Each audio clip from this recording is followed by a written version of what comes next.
In normal years, the 400th anniversary of the arrival of the Pilgrims at Plymouth Rock would no doubt have inspired a flurry of attention, but that milestone moment will be muted by the COVID-19 pandemic this year.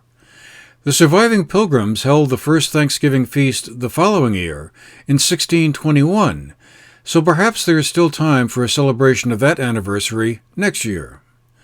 Meanwhile, despite travel restrictions and encouragement to avoid large family gatherings this year, Thanksgiving has arrived.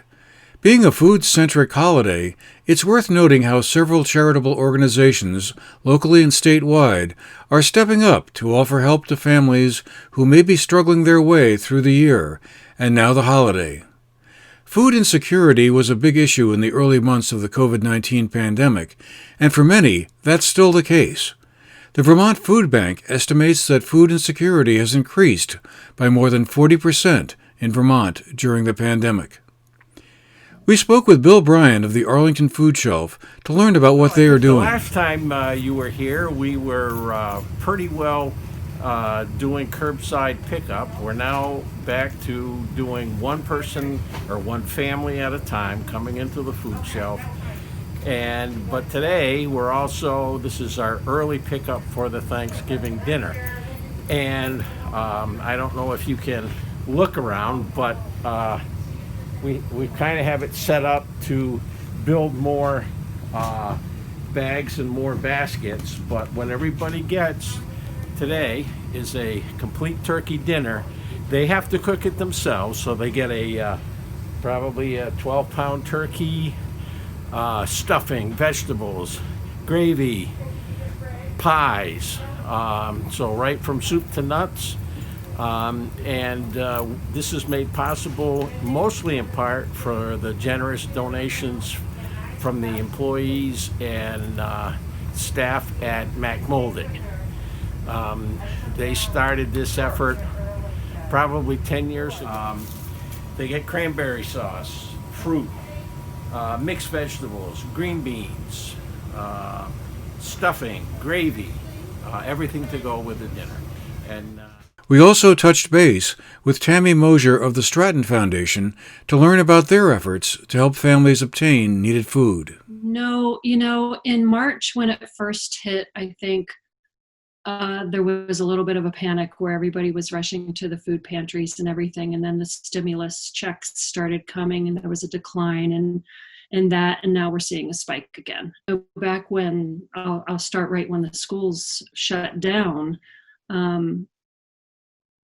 people providing food, whether it be in the schools or the food pantries, turned into first responders, right? Like being on the ground, feeding kids, feeding families, and delivering. The logistics and the complex network of people that are working together right now to get food to families is quite impressive, from individual volunteers to organizations. So the very first thing we saw when schools shut down was there were a lot of kids in the area that weren't getting food through the summer.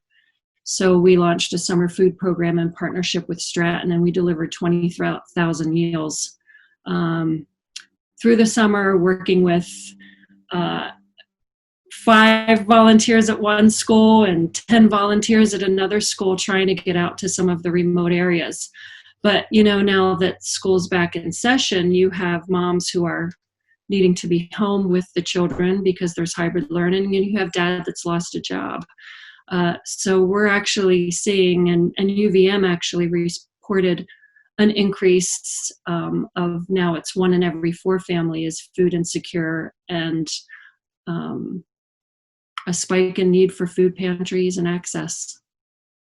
So what we've done too now is we've launched a Feed the Community program, and that allows donors to shop for healthy groceries on our website, and we're trying to raise 20,000 pounds of food and make ourselves available for the food pantries and family to have direct access to shopping for healthy meals. There are a lot of food pantries and fire departments and everything that seem to have Thanksgiving a little under control. I don't want to make it sound like everything's great. I have reached out to 6 schools and have found 30 families in the area that are going to be really struggling over this Thanksgiving holiday. So we're working to get them meals and groceries.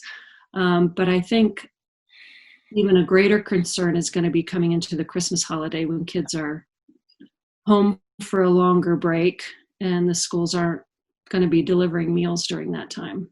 So this is a relatively short holiday. But yeah, we're doing everything we can to get out there. Stratton Resort has donated 40 turkeys to one of the food pantries because they've seen an increase in families that will be using it in the next couple of days. So there's a lot being done around this particular holiday. You know, it's just it's an invisible problem, but it's severe. Many other organizations are also stepping up as well. Despite the unusual circumstances of this year's Thanksgiving, there's still much to be thankful for, like neighbors helping neighbors. For the GNAT-TV News Project, I'm Andrew McKeever.